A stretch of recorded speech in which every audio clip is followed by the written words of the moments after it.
TV 2020 ekranlarından merhaba sevgili izleyenler. Diyalog Medya Grubu Genel Yayın Yönetmeni Sayın Reşat Akar'la birlikte Gündem Özel programında sizlerleyiz. Hemen bugünün konularını sizlere aktarayım. Evet, ilk olarak İstatistik Kurumu Nisan ayı enflasyonunu %5,30 olarak açıkladı.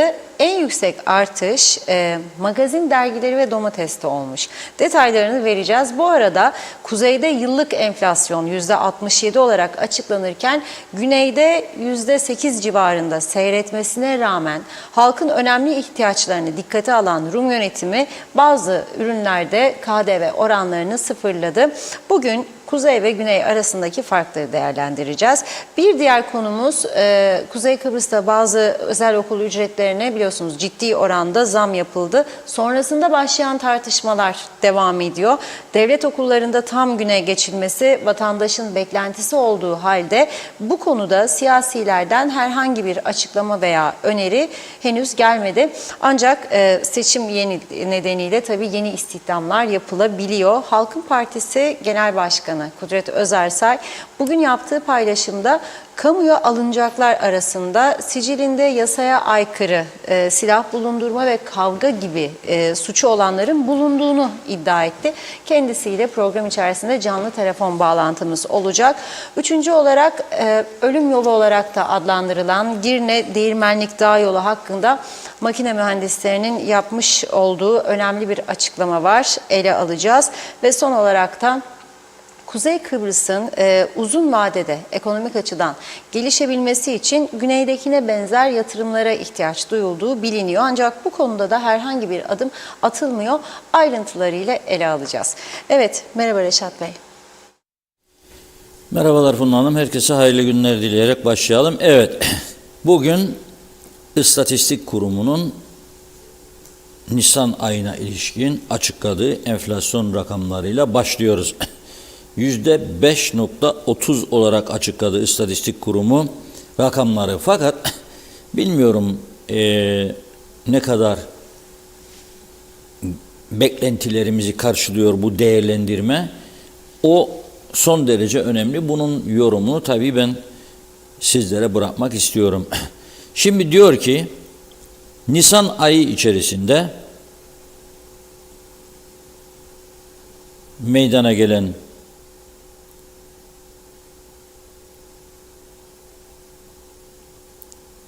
enflasyon oranı %5,30.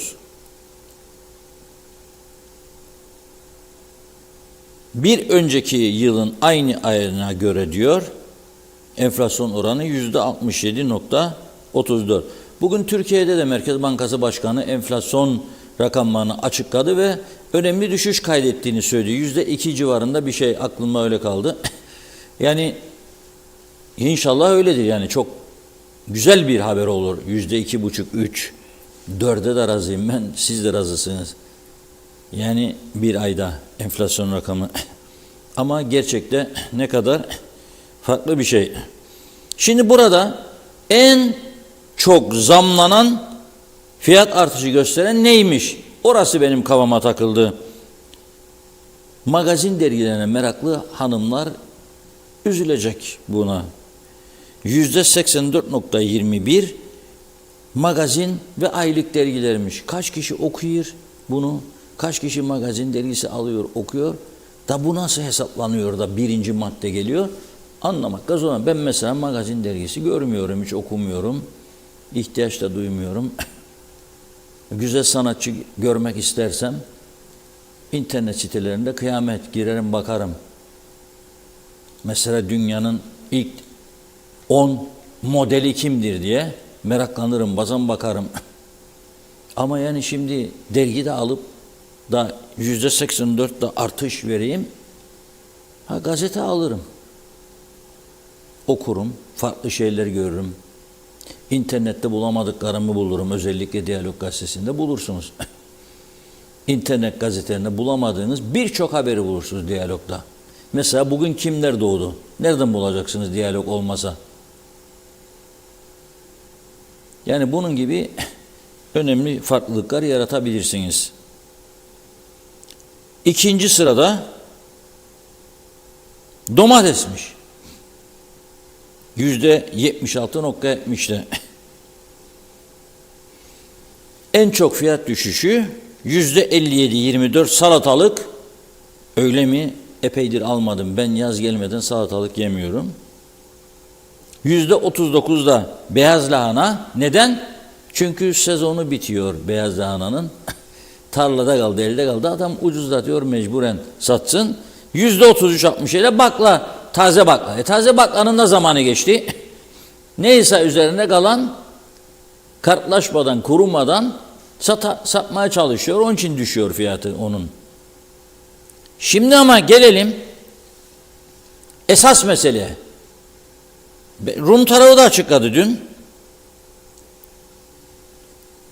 Rum tarafı da açıkladı.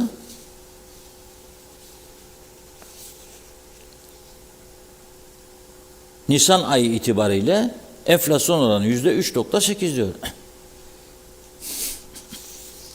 Ve Rum yönetiminin Ocak-Mart döneminde bu yılın 3 ayında hazinenin gelir fazlalığı gidere göre 324 milyon 100 bin euro. Bizim neredeyse KKTC bütçesinin yarısını adamlar 3 ayda gelir fazlalığı elde ettiler. Ve devlet olmanın gerekleri, sorumluluk taşımanın gerekleri, doldurun 1000 kişi daha istihdam yapın. Diyebilirdi istersen yeni Rum lideri bir sonraki döneme şimdiden hazırlık yapsın veya yeni Rum Maliye Bakanı. Onu yapmıyorlar. Ne yapıyorlar? Evet enflasyon düştü ama orada da fakirlik var. Geçen gün açıklandı 27 bin çocuk güneyde fakirlik sınıfında. 27 bin çocuk. Nedir en çok ihtiyaç? Nüfus da azalıyor. Artırmak istiyorlar. Ortodoks, Hristiyan, Rum çocukları çoğalsın ki gün gele burada azınlığa düşmesinler diye.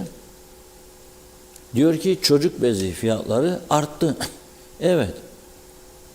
Artmasına rağmen bizden ucuzdur. Onu da söyleyeyim. Ama şimdi düşürüyorlar tekrar. Diyor ki Maliye Bakanı Rumların Makis Keravnos ekmek, süt, yumurta, bebek mamaları, bebek bezleri, kadın hijyen ürünleri, yetişkin bezleri gibi ürünlere 6 ay süreyle KDV'yi kaldırdık. 0 KDV. Hadi yapın siz de burada. Hadi yapın. Döviz yükselirken benzin fiyatını düşürürsünüz. Hadi yapın.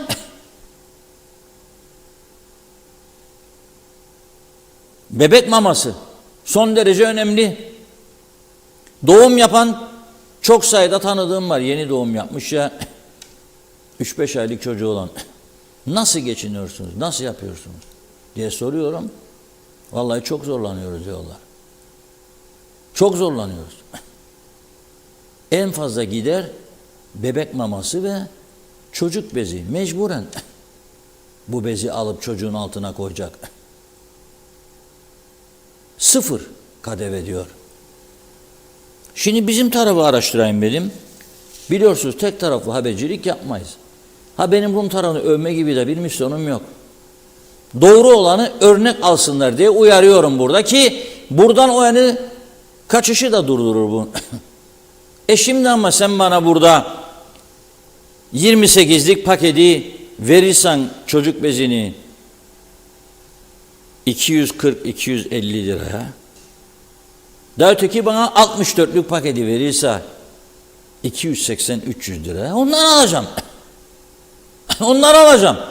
Çünkü sen burada ya ithalatçı, ya toptancı, ya satıcı beni kazıklıyorsun. O zaman benim seni destekleme diye bir zorunluluğum yoktur. Kusura bakma. Yoktur. Nasıl onlar gelir benzini, mazotu doldurur arabaya, vatanı milleti yoktur. Ve birçoğunun da içi yanıyordur burada. Malları, mülkleri, tarlalarının üstüne betonlar yükselir devamlı. Ne yapsın? Geliyor mecburiyetten. Ben de giderim oraya. Açın gözünüzü, kulaklarınızı. Bir süre sonra bu zihniyette giderse burası, bu Kıbrıs Türk tarafı, bu şimdi gelenler var ya, bu çark ters dönecek, o yana dönecekler. O yana dönecekler. Açın gözünüzü, kulağınızı. Ben uyarıyorum. Bir araştırma yaptık. Bugün arkadaşlarımız yaptı bunu. Bebek bezinde mesela %5 KDV varmış. Hadi kaldırın. Ama bakın orada sıfırladı ya, fiyatlar düşecek. Fiyatlar düşecek. Bizde kaldırsın 5'i düşer mi emin değilim. Emin değilim. Bunu ne yapacak? Ticaret dairesinin adamları bakacak. Şu anda kaçtır? Ödediği fatura nedir? Bir de ondan sonra bakacak. Bitti bu iş. Çıkarır ortaya. Gel bakalım diyecek. Ben senden KDV'yi kaldırdım ama sen burada kal. Fiyatlarını aynı tutuyorsun. Kadın pedi istemez mi kadın her ay? Mecburi. %16'ymış. Ne insanlar nereye zorluyorsun? %16 KDV koyan buna. Ne için? Da benzini de düşürün sonra bana. Sigaraya da Rum tarafının yarı fiyatı tutan bana. Nasıl? Daha başka şeylerde. 1 milyar lira ek mesai ödüyorsun. Da sonra en önemli, en zorunlu ihtiyaca KDV koyuyorsun. Bir ayrı gerçek daha çıktı ortaya bugün. Yumurtaya da KDV koyuyorlarmış. Ya insanlar şu anda et alamıyor. Tavuk almakta zorlanıyor. Bırakın çocuğuna bir yumurta yedirsin sabahleyin. %5 KDV alıyorlarmış ona da. Ama burada bas bas bağırıyoruz aylardır. Yabancılara Rum mülklerinin satışından %15 fazla alınız da bu ülkenin önemli sorunlarına yol yapınız. Taşınmaz mal komisyonunu güçlendiriniz. Ve bazı önemli tüketim maddelerini, eti mesela tavuğu, yumurtayı destekleyiniz. Üreticiyi. Onu yapmıyorlar. Onu yapmıyorlar. Yani burada çok ciddi bir çelişki var. Ben bunları söylüyorum, uyansınlar ve gerekli önlemleri alsınlar diye. Uyansınlar ve gerekli önlemleri alsınlar diye.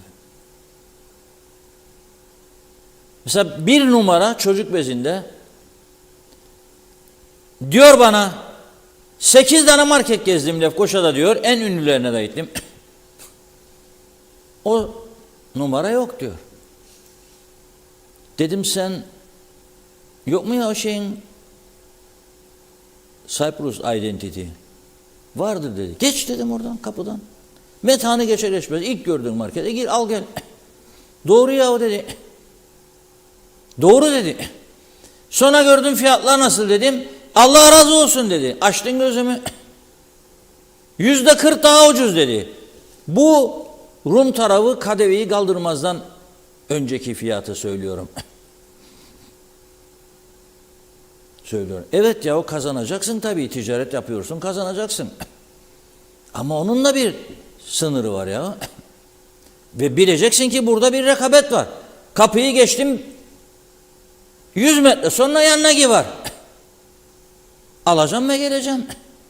280 euroya kadar da hakkım var. Durduramazsın. Kapılar açılmasaydı bakalım aradaki fark 3 katına çıkacaktı burada herhalde. İyi ki kapılar açıldı ve daha çok açılması lazım. Ya adam olacağız burada kendi halkımızı ezmekten, kazıklamaktan vazgeçeceğiz. Ya da açılacak, seni zorlayacak bu vatandaş. Ve yanına giyinen marulla. Zorlayacak seni. Endir rahmetum mu diyecek, yoksa batacaksın. Batmazlar geçici, testiler çok dolmuştur ama belli olmaz. Hükümete düşen göre, evet liberal ekonomi bırak rekabet olsun. Ama 3 tane, 5 tane ithalatçının da insafına bırakamazsın sen insanları.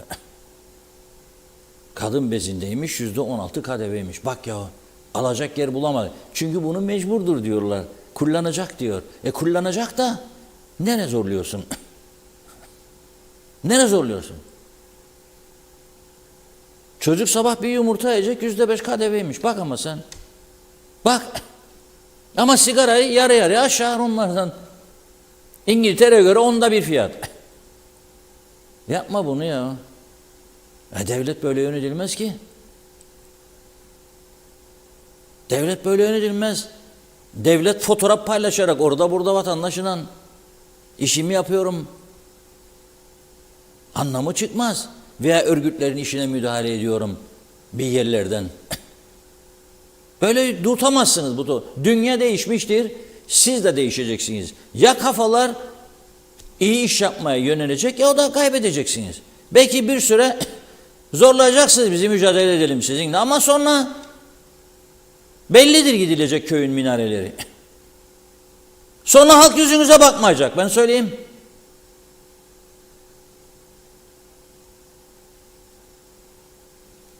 Başka çaresi yoktur. Ha memur alıyorlarmış. O da enteresan. İşçi. Ya bir sandalyelik seçim var diye 70 tane mi, 100 tane mi, 120 tane mi onu da anlamadım. Ben buradan kaç tane söylüyorum. Birçok bakanlıkta fazlalık vardır. Oturacak sandalyesi olmayan memurlar vardır.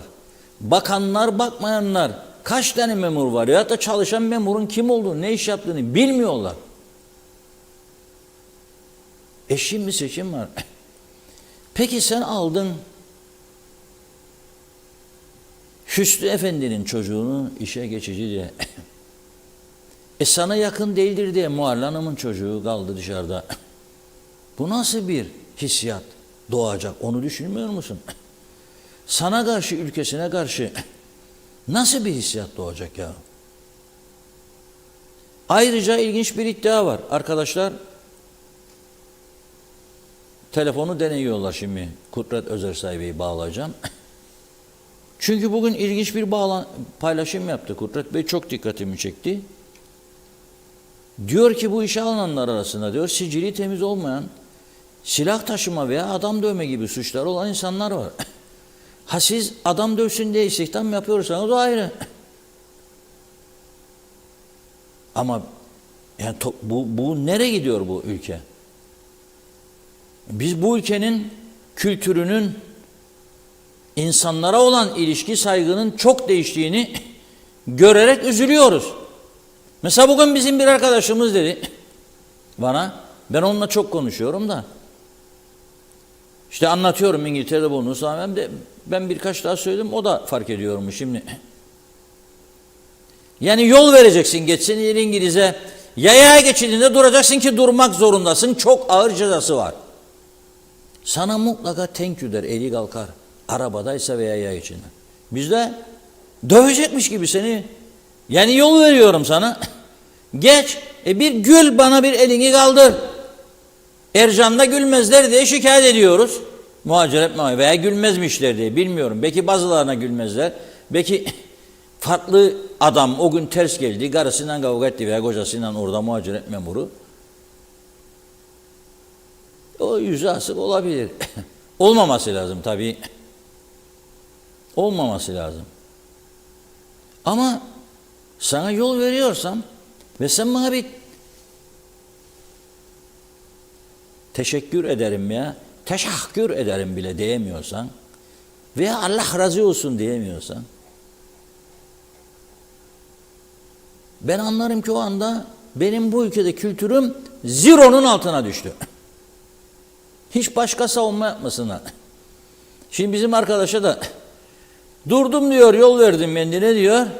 Beklerim diyor, bana belki bir teşekkür ederim desin diyor. Böyle bir el kaldırsa yeter.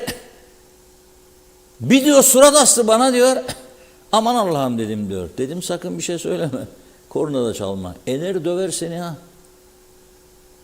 Çakı varsa sokar da çakıyı. Sen bana nasıl bakıyorsun öyle diyor. Oldu ya geçen hafta gene. Her hafta bir iki tane böyle olay oluyor. Bana diyor fena baktı diyor. 3 kişi bir olup 2 kişiyi ezip eleyiyor. Kemiklerini kırıyor. Erkek olduğunu gösteriyor ama bu şekilde. Bak diyor, ben en güçlü adam, Süpermen, Süpermen. Bu ülkenin buna ihtiyacı yok. Afrodit'in adasıdır bu ada. Aşk adasını nereye çevirdiniz ya siz ama? Nereye çevirdiniz? Dikkatli olmak zorundayız. İyi niyetli arkadaşlara söylüyorum. Bari siz dikkat edin ya. Yani yönetimde olan iyi niyetliler.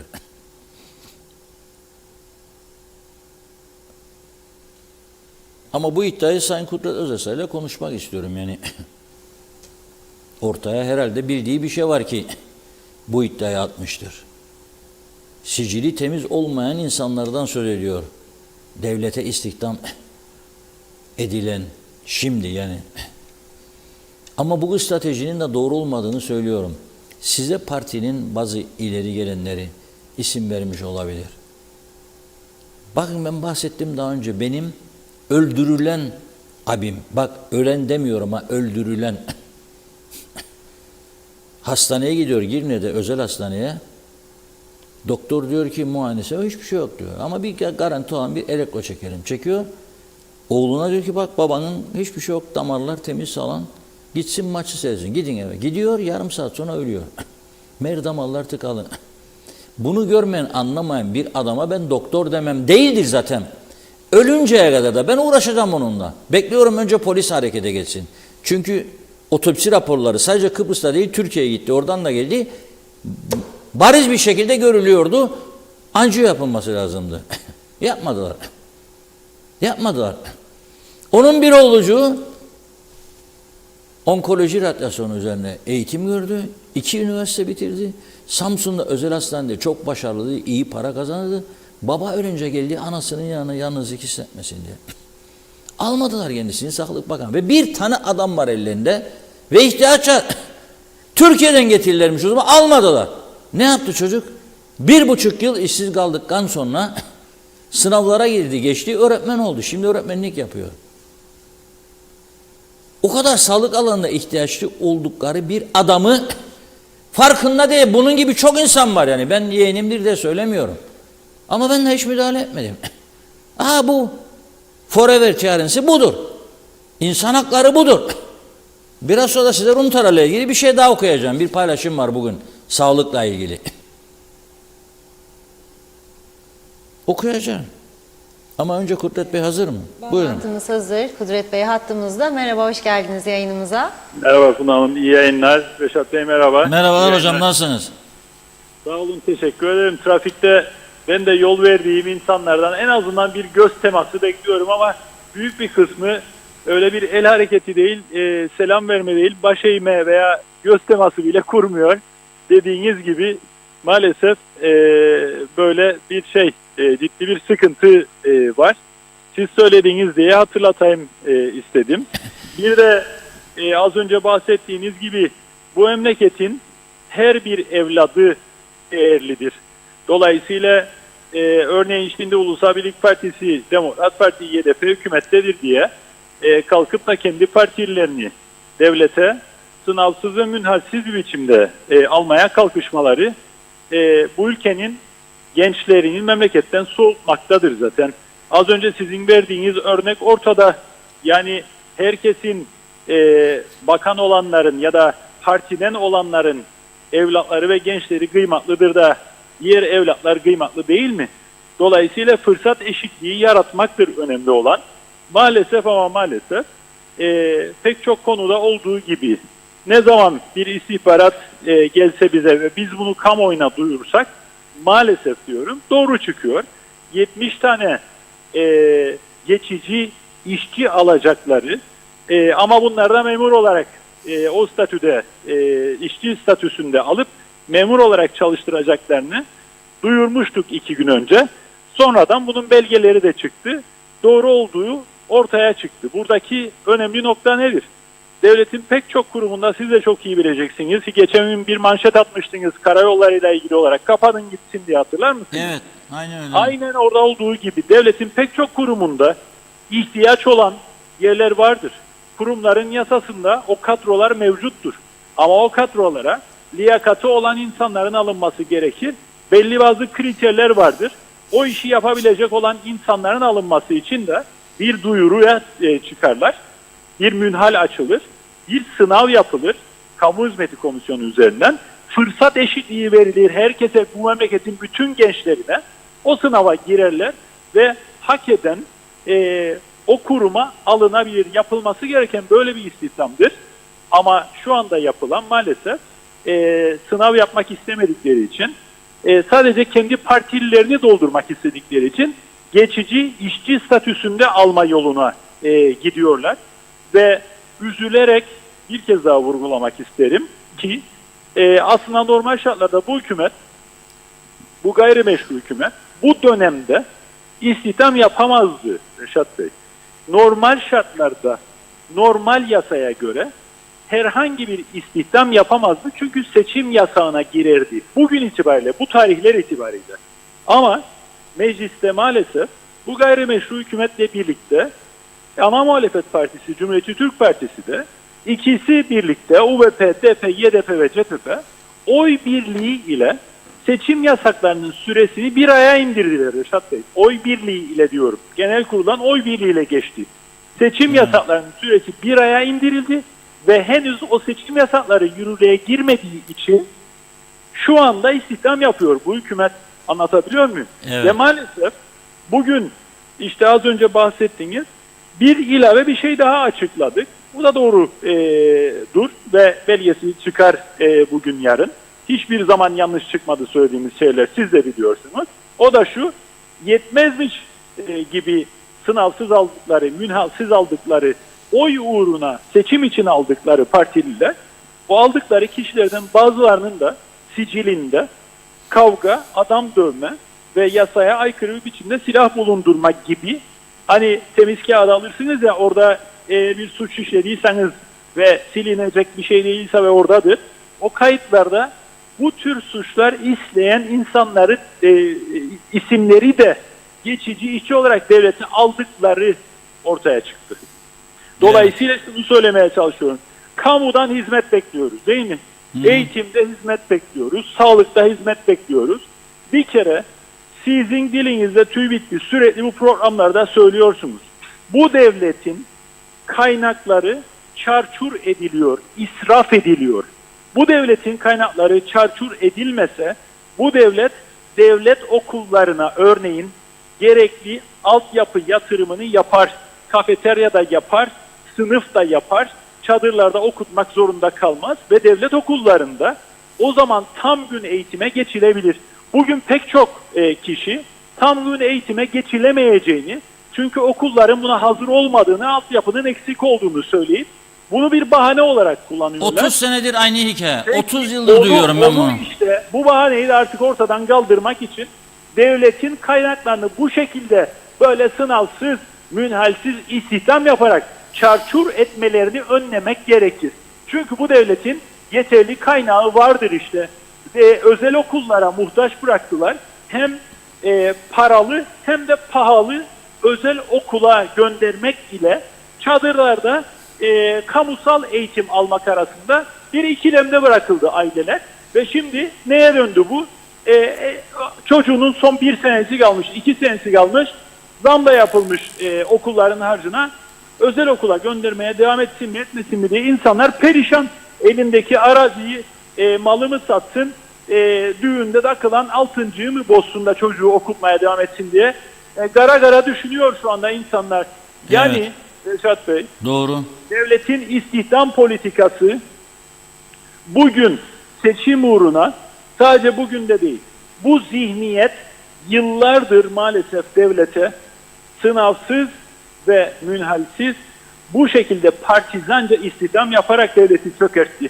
Hiç kimse, özellikle bu politikaların parçası olan, bu politikaları uygulayan siyasi partilere oy veren, destek veren, üyesi olan, gidip örgütüne katılan hiç kimsenin çıkıp da gittim filan daireye de bana kötü davrandılar, gittim filan daireye de bana hizmet vermediler diye şikayet etme hakkı yoktur ki. Senin desteklediğin siyasi parti alıyor, bu şekilde sınavsız, kritersiz, ehliyetsiz, liyakati olmayan insanları dolduruyor kamunun içerisine. Sonra da hepimiz bağıracağız. İşte kamuda iyi hizmet verilmiyor. Niye verilmiyor? Sor bakayım bir. İşte bundan dolayı, yani istihdam politikası çerçevesinde bugün yine seçim yatırımı yapılıyor ve onlarca insan bu şekilde pazarlıkta yapmışlar. 10 sana depe, 10 sana yeniden doğuş, bilmem 40 da 50 tane de bana Ulusal Birlik Partisi paylaşmışlar. Resmen devleti çökertiyorlar. Çok basit bir cümle ile bitireyim, tamamlayayım. Evet, O da şu: buyurun. Buyurun. devleti biz kurduk diyorlar Reşat Bey. Devlet, ayrı devlet diyorlar, iki devlet diyorlar vesaire. Devlete inanan, devlete gerçekten inanan, devlete bunu yapmaz. Çünkü şu anda bu yaptıklarıyla bu devleti öldürüyorlar. Bu devletin altını oyuyorlar. Bu devletin vereceği kamu hizmetinin berbat ediyorlar. Dolayısıyla bu ülkeyi seven, memleketini seven, devletini seven kimse böyle bir istihdam politikasına onay vermez, ama maalesef bunlar veriyor. Ama üzücü olan nedir? Ana Muhalefet Partisi'nin de vermiş olduğu oy ile, oy birliği ile seçim yasakları kısaltıldığı için de seçim yasağı olmamasını fırsat bilen böyle bir gayrimeşru hükümet devletin içerisini bu tür partizanca istihdamlarla dolduruyor. Bu fırsatı kendisine biraz da meclisteki muhalefet veriyor maalesef. Evet, çok doğru söylediniz. Şimdi bence bu istihdamlar tabii seçim öncesinde doğru bir karar olmamıştır. Yani alınanları hiç ben bilmiyorum tabii. Siz bazı duyumlardan bahsettiniz. Mutlaka bildikleriniz vardır. Fakat ben tanımıyorum, bilmiyorum. Kişiler de problem değildir benim için, kimdir olur budur. Ama çok işsiz gencimiz var. Çok. Ve bunalımdadır insanlar. Aileler bunalımdadır. Bugün bir arkadaşımız... Dayısı olmayanlar, ya tanıdığı olmayanlar, torpili olmayanlar oturup bekleyecek, olur da bir sınav veya münhal açılırsa diye. Ve giren isimlerin bir kısmı gerçekten dediğiniz gibi hak ediyor olabilir. Ama maalesef fırsat eşitliği verilmediği için yüzlerce, binlerce başka genç bu ülkede umutları kırıldığı için, hayal kırıklığına uğradıkları için, daha gene bir yıl insana aldılar, bize gene bir şans vermediler deyip, sen de baba durmadan bana gel memlekete denk, ne yapacağım ya gelip bu memlekette deyip çekip gittiğinde kim ikna edecek o çocuğu, nasıl ikna edeceğiz? Zor. Ya bugün mesela gene baktım, bir arkadaşımız, meslektaşımız 74 öncesinde yurt dışına, Avustralya'da işiniz hazırdır bize başvurunuz diye o zaman gazetelerde çıkan ilanı paylaşıyorlar ve altında 2 tane Rumun ismi var. Yani çözüm olursa gene bu Rumlar bizi kaçırmak için bunu yapacak. Çok insanımız kaçtı demek istiyorlar. Evet, çözüm olmadan da çözüm olmadan daha çok gidiyorlar. Evet. Ben bu ülkenin bir vatandaşı olarak, bu kadar yıl mücadele etmiş bir insan olarak, KKTC bayrağının yarışmasını yapan bir insan olarak ben gitmeyi düşünüyorum. Çünkü ben kırmızı ışık yandıktan sonra 5. arabanın geçtiğini görmek istemiyorum bu ülkede. 5. arabayı geçene korna çalsam enecek, çakı sokacak bana, çünkü biliyorum o kültür 5'te geçiyorsa o kültür zaten benim kültürüm değil. Benim değil. Evet. Sen bu ülkede bunu bu hale getirdin. Hastaneler ayrı bir rezalet. Bugün gündemde var. Göstereceğim daha sonra. Evet. Akçiçek Hastanesi'nin durumunu. Yani nereye gidiyoruz ya biz bu ülkede? Yani biraz adamların gelir fazlalığını okudum. 3 ayda 300 kusur milyon euro güneyde ve halka sağladığı yeni menfaatleri okuyorum.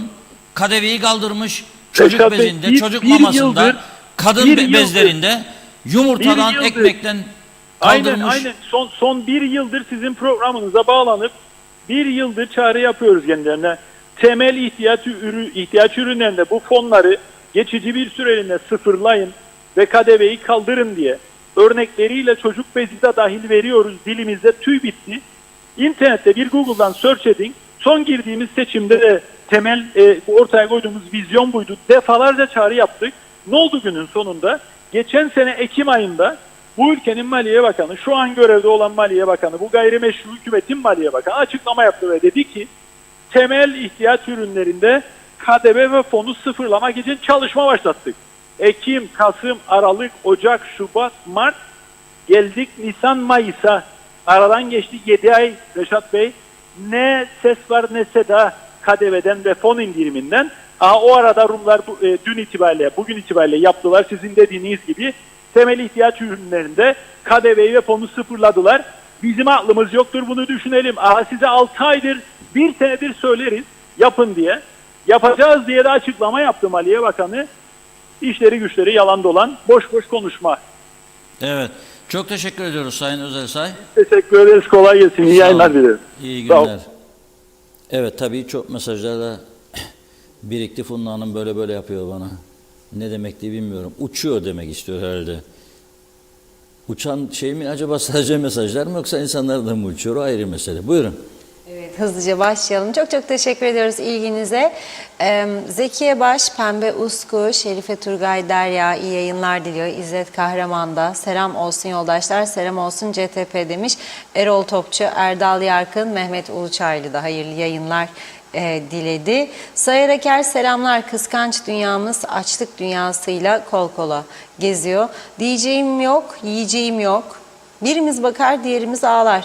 İyi ki yazımız boldur. Ya olmasa mum ışığında donarız. Ulus Gülay Caba Caba tek bir artışı dile getireceğim. Geçen sene 300 liraya çıkan motor sigortaları bugün 900 liraya çıktı. Gel de bu memlekette geçin. Bizi idare edenler de hayatın ucuzladığını söylüyorlar. Allah herkesin yardımcısı olsun. Aynur Yarkın da iyi yayınlar diledi. Evet, Kuzey Güney arasındaki farkları değerlendireceğiz diyor. Değirmenlik Dağ Yolu hakkında makine mühendislerinin yapmış olduğu önemli açıklamayı söyledi. Turgay Gezen, Türk lirası değer kaybettiği sürece bileceğiz ki hayat pahalılığı da aynı oranda artmaya devam edecek. Sıralamaya gerek yok. Bu memlekette her şey iğneden ipliğe pahalıdır ve daha da pahalanmaya devam etmekte. Yaşadıklarımız Türkiye'de uygulanan ekonomik politikaların buraya yansıması. Buna bir de bizdeki denetim ve kontrol eksikliğini eklersek bu memlekette her geçen gün biraz daha yaşanılmaz hale gelmektedir. Mehmet Uluçaylı Haziran ayında bir altın değerinde milletvekili seçimi var. Yoksa 5.30'u devlet planlama örgütü bu şekilde kesinlikle açıklamazdı. Belgin Rıfat iyi yayınlar dilemiş. Handan Felek'te, Mustafa Kemal Forever TRNC diyor. Celal Harun, zam üstüne zam ülkemizin gerçek gündemi, ekonomik kriz, işsizliği, yolsuzluğu, adaletsizliği, eğitim sorunları, sağlık sorunları, çevre sorunları göz önünde bulundurmayı sakın unutmayın, ona göre hareket ediniz demiş. Çağatay Donlar, Güneyden yaptığımız alışveriş listesine yumurtayı da ekledim. Zeliha Adaman iyi yayınlar diliyor. Handan Felek, her taraf zamdan geçilmiyor. Reşat Bey, hiçbir marketin fiyatı aynı değil. Bizleri mahvettiler. Zam yapmaktan, halkı ezmekten vazgeçsinler. Gerçekten diyor, Rum tarafına gidip alışveriş yapacağız. Hiç kimse de buna engel olamaz. Yapamıyorlarsa istifa etsinler. Bu arada sandığa da gitmeyeceğiz demiş. Doğan Falyalı, gör de geç aşiret reisi demişti eskiden. 1000 tüketim malında 1-2 tanesinin fiyatı düşse ne gezer. Onun için yapılandan, söylenenden arkana bakmadan kaç. Yeni yapılan zamlardan kimse bahsetmiyor. Mesela harçlara gelen zam, suya ve genelini de görmek gerekir. Kara delikler küçüleceği yerde büyüyor. Ha babam ha diyor, sok eline cebe al parayı. Ali Dereseven, Ocak'la Nisan ayları arasında internete de %150 zam geldi. Atlamayalım. Mustafa Deniz Gezen, iyi bir yoğurt 61 lira, küçük ayran şişe 20 liradan veriliyor. İyi bakın diyor anlayana. Nazime Nalbant, iyi akşamlar. Rüzgarlı soğuk Londra'dan herkese, aileme, tüm sevdiklerime selamlar demiş. Perşembe gününde her şeyin iyi olmasını dilerim inşallah. Keşke zamlar düşse diyor, halk rahat alışveriş yapsa, duysunlar diyor Reşat Bey'in sesini. Hep gerçekleri bizlerle paylaşıyor. Sadece yiyecek değil, ellerinden gelse yolda yürüyenlere bile vergi alacaklar. Yazık, o kadar bıktırdılar. Evlerinde huzur bırakmadılar demiş. Bu kadar pahalılık yeter artık, geçinemiyor halk. Mehmet Uluçaylı, bugün Lefkoşa dönüşü yol üstünde büyük bir süpermarkete girdim. Fiyatlar reyonlarda uçmuş. Fiyatları kontrol edip alışveriş yaptım. Eve geldim, baktım ki verdiğim parayla bagajdan indirdiğim aldıklarımız geçen ayın yarısı kadar. Arif Koruoğlu, işe alınanlar arasında 51 yaşında insan var. Bunlar çok kötü bir hükümet demiş. İdris Türk, KKTC'nin tek değişmesi için tek Reşat Akar Bey'in hükümetin başına gelmesi lazım. Bu ülkenin başka kurtuluş çaresi yok. KKTC halkı bunu nasıl anlamıyor? Hayret içindeyim. Nevşehir'den saygılar, sevgilerimi sunarım demiş. Evet, Belgin Rıfat, teşekkür etmek kültürlü insanların yaptığı bir şeydir Reşat Bey. Mehmet Uluçaylı, Long Beach'ten Ötüken'e giderken çembere yanaştım, döneceğim. Sinyal verdim, arkamdan gelen beyaz araba boruya bastı diyor. Sola geçeyim de geçsin istedim. Bu ne acele diyor. Trafikte hiç saygı kalmadı. Zehra Sencer de Erenköy'den sevgi ve saygılarımı sunuyorum demiş. Hayırlı yayınlar diliyor. Evet, Özkan Beşmiş, bundan sonra bizim kötü günlerimiz olacak. Fikret İpekçioğlu, bu beyler kendilerini ne zannediyor? Sınavsız devlete almaları kabul edilemez. Bir kez daha beyin tutulmasına yakalandılar. Nazime Nalbant, sizleri diyor ne olursa olsun kaçırmıyorum demiş. Bence sıkı denetim olursa satıcılar da bu kadar yüksek fiyatla satamazlar. Sadece o sözleri duyarız, bakacağız, edeceğiz, denetim yapacağız diye söylerler diyor ama bir adım bile ilerleme yok. Sait Kumru, ben şehit çocuğuyum, babamın ismini taşıyorum, milliyetçilik neyse diyor. Daha fazla milliyetçiliğim, 74'te canımız, ana vatanımız anayasal düzeni kurmak için geldi. Sonuç, şehit çocuklarına birer arsa sahibi gelsin, vermeyen diyor namerttir. Sonuç, buradaki ve ana vatandaki haramiler 200 bin Rum'un malını aldılar, sattılar, savdılar, memleketi yediler. Hakkı olmadan alan satan kim varsa demiş, zehir zıkkım olsun. Erol Hasan Melbourne'den selamlarını yolladı. Bir iki mesaj okuyup ara verelim. Ali Dereseven, üreticileri kesinlikle suçlamıyorum diyor. Herkes de kendine göre haklı. Bu hafta et yerine tavuk yiyelim dedim. Evde beslenen 2 adet orta boy tavuk aldım. Ödediğim miktar 770 lira. Yağmurdan kaçalım deriz, doluya yakalanıyoruz. Her taraftan makasa alındık demiş. Mehmet İnancı, iyi yayınlar, kaoslar ülkesi cennet adamıza demiş. Sağlıklı günler. Hasan Yatar Duran, işçi sınavı basit diyor. Memuru kamu hizmeti komisyonu sınavla atar, terfi ettirir, yargılar. İşçi geçici başlar, kuruma alışır, uyum sağlar. Eğitilirse kadrolanır. Masa başı işlemez demiş Hasan Bey. Barış Tilki'yi de okuyup ara verelim. Dedim, azıcık kaçtı. Şimdi yakalayayım. Evet. Barış Tilki diyor ki, trafikte saygınlık için kurallara uymaları sadece ceza yazmakla olunamayacağını ben 30 yıldır söylerim, söylemeye devam edeceğim. Bu işler atıp tutmakla, 5-10 kilometrelik yolları göstermelik açmakla olmaz. Ekip işidir diyor, plan işidir. En önemlisi bilimsellik işidir Reşat abim. Eğitim olmadığı sürece bu trafiğin düzelmesi mümkün olamaz. Trafik dairesinde trafik uzmanları, mühendisleri istihdam etmezsek bu yollarda bu insanlarımız pisi pisine yaralanacak, ne yazık ki ölecektir. Bu küçücük cennet adamımızı cehenneme çevirdik, başaramadık. Devletimizi geliştirmeye ve mekanizmaları çalıştırmayana yazıklar olsun demiş Barış Bey. Teşekkür ediyoruz. Devam edeceğiz. Buyurun. Evet, çok teşekkür ediyoruz. Tabii şimdi biz önümüze gelen rakamlara bakarak güney ile kuzeyin bazı mukayesesini yapıyoruz.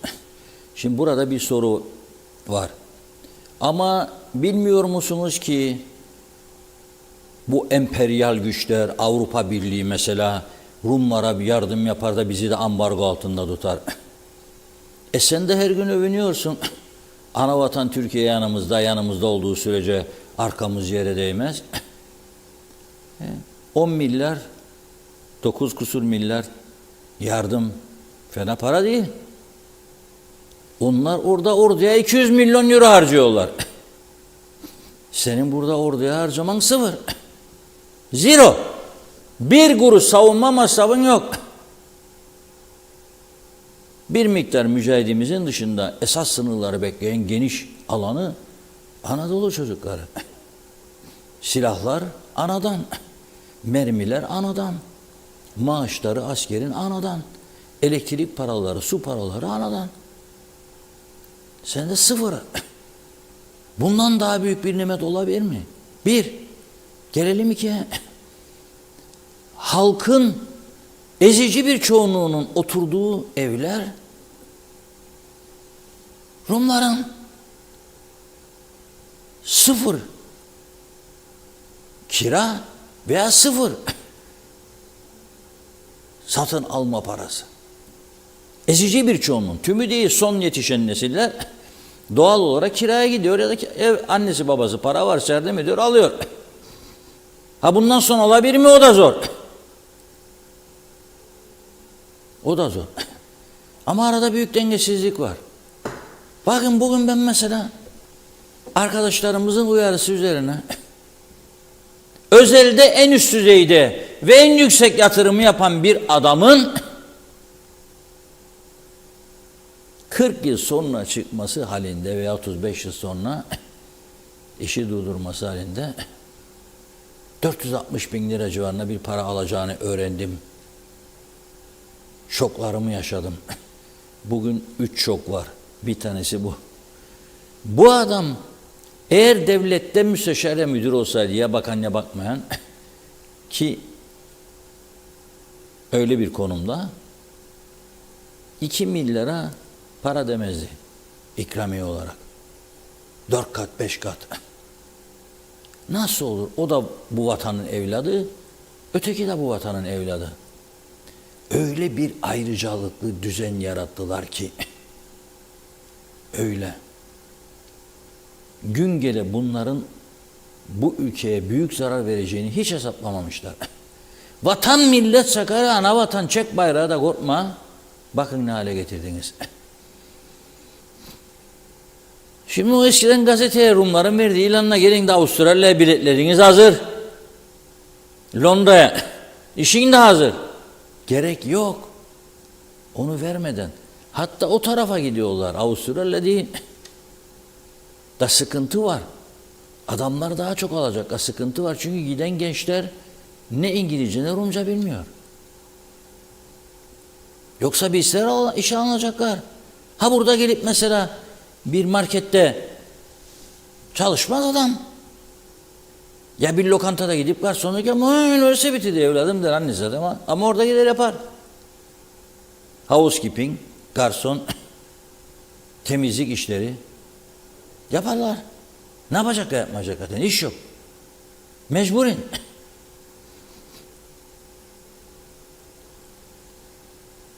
Fakat siz bu ülkede siyaset ve sendikalar öyle bir düzen yarattınız ki eğitimi de sıfırladınız. Dikkat edin. 3 kuruş parası olan veya o 3 kuruşu bir araya getirebilecek durumda olanlar çocuklarını hep özele gönderiyor. Neden?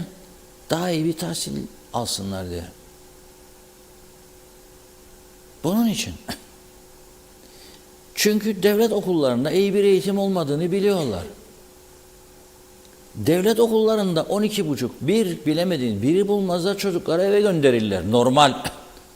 Ama senenin en az bir ayı da sendikaların verdiği karar doğrultusunda 8'de okula gidip 9'da geri eve yollanıyorlar. Var mı bir tane çıkan örgüt?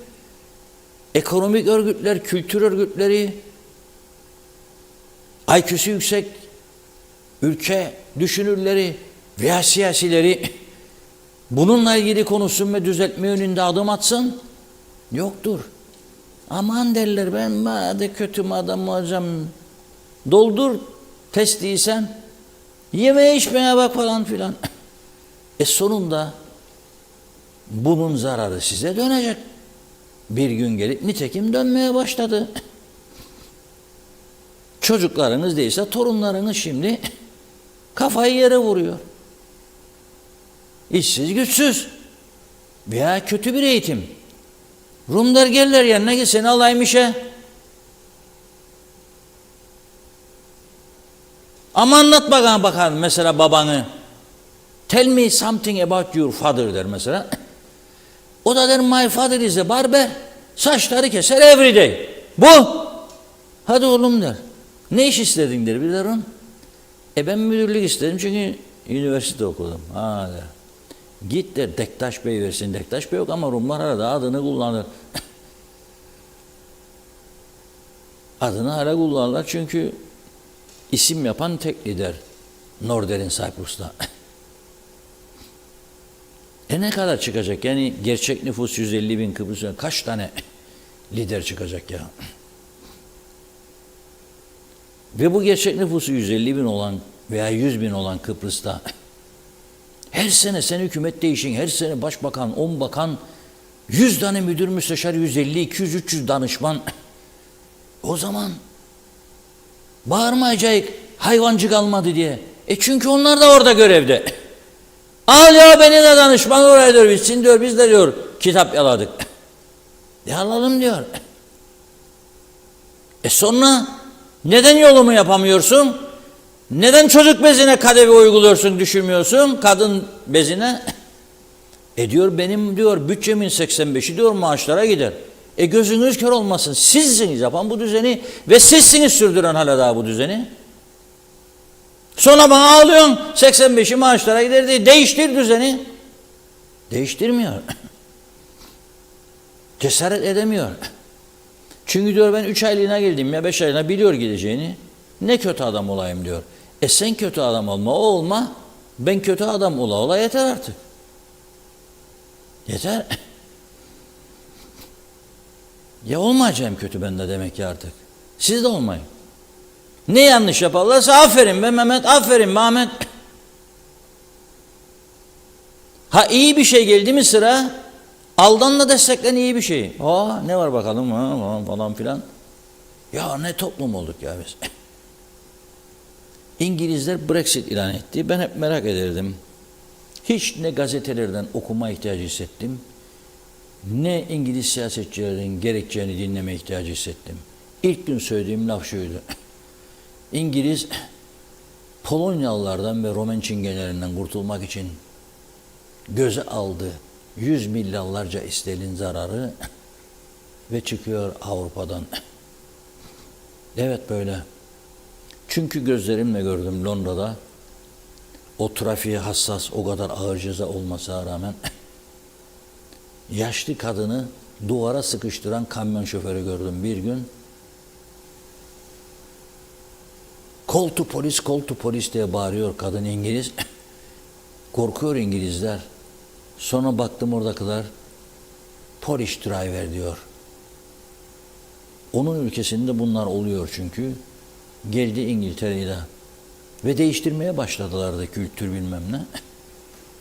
Adamlar tedbir almaya başladı. Şimdi bakıyorum sadece polis baskın yaparsa, uyuşturucu baskını veya bir olay oldu, cinayet, minayet yahut da darp şiddet olayı. O anda çıkıyor ki bir yığın Afrika kökenli ülkede kaçakmış meğer. Ama o anda bunun dışında bir ciddi denetim yok, bir tarama yok. Ülkeye girişlerde denetim yok. Sonra araba da kiralıyorlar. Kiralık arabayla taksicilik de yapıyorlar. Ne vergi var, ne bir şey var, ne kayıt var. O da kaza yaptığı zaman ancak ortaya çıkabiliyor. Sonra benim 70 yaşına gelmiş abim 2 dönem milletvekili yapmış. Geliyor Kıbrıs'a, İngiliz ehliyeti var ve diyorlar kendisine sen sınava gireceksin diyorlar. Niçin? KKTC forever ehliyeti. Ya bunlar sürüyor kaçak bilmem ne yok diyor. Dönüş yaptıysan ülkene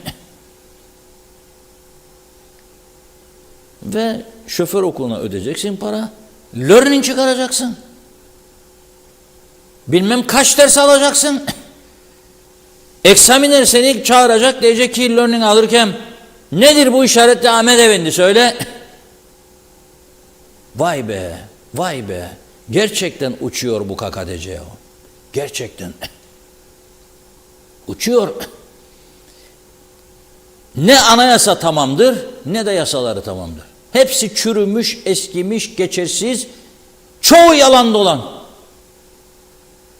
Çoğu yalan dolan. Çoğu zamanda bazı menfaatler elde etmek için veya bazı kesimleri susturmak için menfaat dağıtmaya ama ülkeyi doğru dürüst yönetmeye, ülkeyi adam gibi yönetmeye, Avrupa normlarında bir yönetim anlayışı yaratmaya yönelik değil. Tümü böyle. Tümü böyle. Değiştirin. Değiştirmiyorlar. Değiştirin. Değiştirmiyorlar. Bakın ben yatırımları destekleyen bir insanım. Yatırım olmasa da bu ülkenin asla kalkınmayacağına inanan yegane insanlardan biriyim. Ve Güney Kıbrıs'a geçtiğimde imreniyorum bu adamlardan. Orada yükselen yerleri gördüğümde üzülüyorum. Neden bizde bunlar olmuyor diye. Gidiyorum bir Larnaka marinasına. Gidiyorum bir Limassol marinasına. Hepsi yabancı yatırım. Ayia Napa.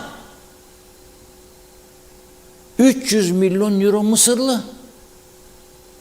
Bakınız bugün bir araştırma yaptım. Çünkü çok sevdiğim bir arkadaşım İskele'den oraya gidiyor sık sık artık. Ayia Napa'ya ama şey için değil ha. Yani evli aile babası aileyle gidiyor. Eşi ve çocuklarıyla öyle şey değil yani eğlence. Hani Ayia Napa derler de şey seks partileri falan öyle onun için değil. Görmeye, biraz güzellikleri yaşamaya en fazla da buraya gidiyor. Bir araştırma yaptım. 600 yat kapasiteli bu 300 milyon euroluk yatırımı gerçekleştiren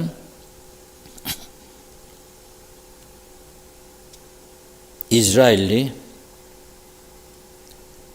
Nagib Sawiris, özür dilerim, Mısırlı ünlü iş adamı Nagib Sawiris, 300 milyon euro.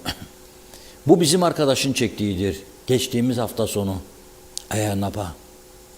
Şimdi ben teşekkür ediyorum kendisine bu video için.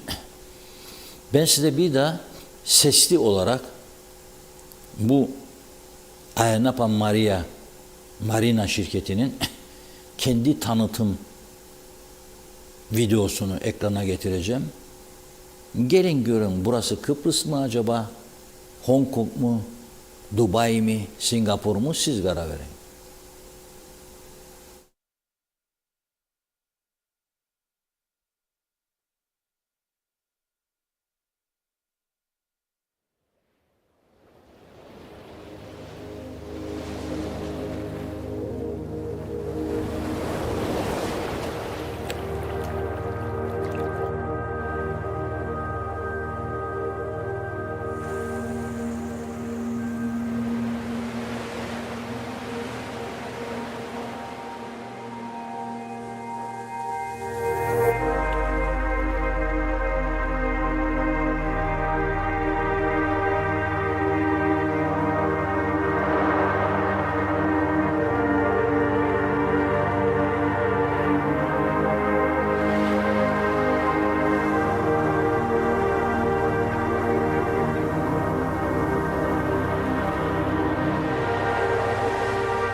Evet. Tabii bu 300 milyon euroluk yatırımla kalmıyor. Gördüğünüz değil mi? 2 tane gökdelen apartmanlar var. Çok modern bir mimari. Ve çok sayıda villa var. Villaların önünde de yatlar bağlı. Çok zenginleri çekiyorlar Kıbrıs'a. Ve o zenginler orada yaşadığı için tabii Andreas'ın ürettiği domatesleri, patatesleri yerler. Chris'in ithal ettiği içkileri içerler. Lüks arabalar satın alırlar, vergi öderler. Eğer aldıkları mülk için Rum yönetimi bunlardan Ekista'dan %15 vergi alır. Ve ülkede kaliteli yaşam gelişir.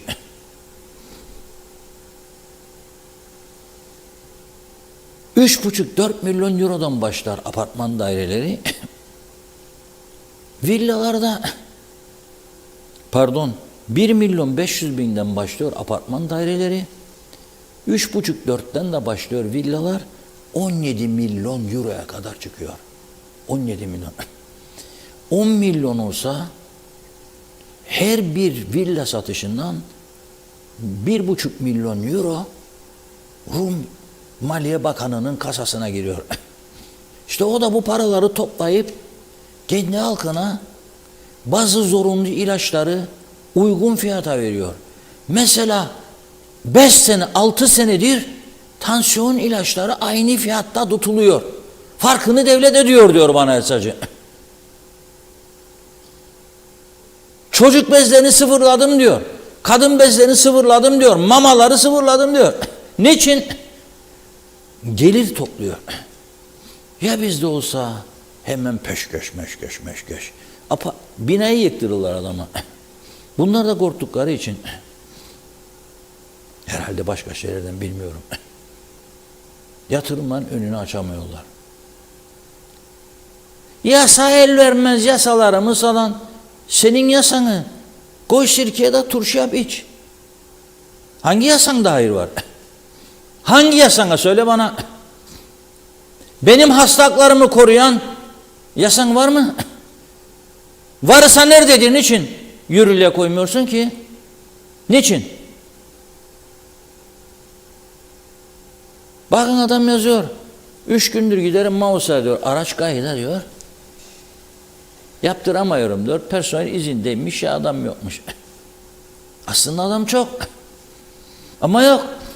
Bağıra bağıra metana, lokmacıya, muhacerete 100 kusur polis alındı. Devamlı çağrı yaptık buradan. Şimdi öğreniyorum. Yeni alınanlar eğitime geçen gençleri yolluyorlar. Daha kıdemleri alıyorlar merkeze diyorlar. Onun için gene sıkışıklık devam ediyor. Sonra da bunun savunmasına ben deli Rumlar açmaz kapı ondan sıkışıklık. Onlarda 2'dir bizde 3. Onda 2'dir ama gözümle görüyorum ben tercümana ihtiyaç duymam. Çok samimi arkadaşlarım geçerken oradan atıyor. Geç diyor sıkışık olduğunda. Geç diyor. Kayıt yapmıyor.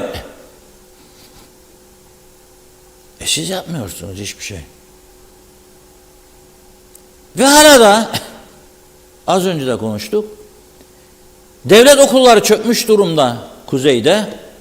Ve bunu herkes biliyor. Siyasetçisi de, sendikacısı da, tüccarı da olma. Tüccar ne diyor? Ben çocuğumu özelde okudum, param vardı. Öteki benim vatandaşım. Onu sen iyi bir eğitimden geçmesine yardımcı olmazsan yarın o senin başında beladır. Yarın beladır, o da kırmızı ışıkla durmayan bir insan olarak yetişecek. Çünkü eğitim almaz doğru dürüst. 2,5 saatte neyi öğrenecek? Kaç yıldır buradan bağırıp çağırıyoruz tam güne.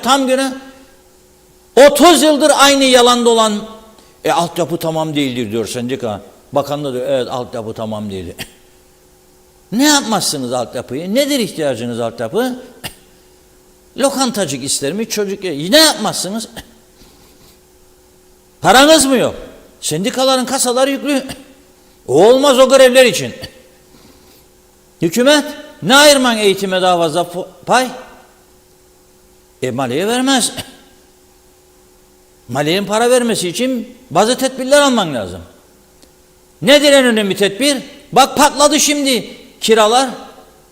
Patladı. Emlakçılar diyor kiralık yer arıyoruz diyor. Yok. Satılık mülk arıyoruz. Yok yabancı. Sen bunların kaç tanesini kayıt altına aldın? Kaç tanesinden vergi topluyorsun? %1, 2, 3, 5 tane enayi o kadar. Değerleri niye almıyorsunuz? Niye almıyorsunuz? Belediyeler kaçak Afrikalı çalıştır ya. Ama taşerondur diyor, ben karışmam diyor. Ben taşerona verdim. Sorumluluğumuz bu kadar mı sizin? Gözünüzü seveyim. Hepinizin de mazareti hazır. Ama batırdınız eğitimi. Yerlere çökerttiniz. Evet. Arkadaşımız Ömer de bugün Kadiroğlu yarı havada, yarı kara, yarı denizdir bu aralar. Röportaj yaptı eğitim konusunda vatandaşlarla. Bakalım ne diyorlar. Ben de şimdi sizinle birlikte izleyeceğim bunu. Buyurun. Çocuğunuz var. Evet, Özel okula mı gidiyor, devlet okuluna? devlet okuluna. Devlet okulu. Evet, devlet okulu. Peki devlet okulundan aldığınız hizmetten, eğitimden memnun musunuz? Bütçemiz olsaydı özel okullara gönderdik falan filan.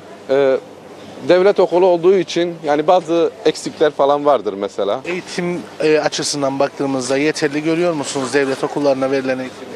Yok abi, görmüyorum ya. Yok. Evet, değil abi. Peki tüm okullarda tam gün eğitime geçilmeli mi sizce?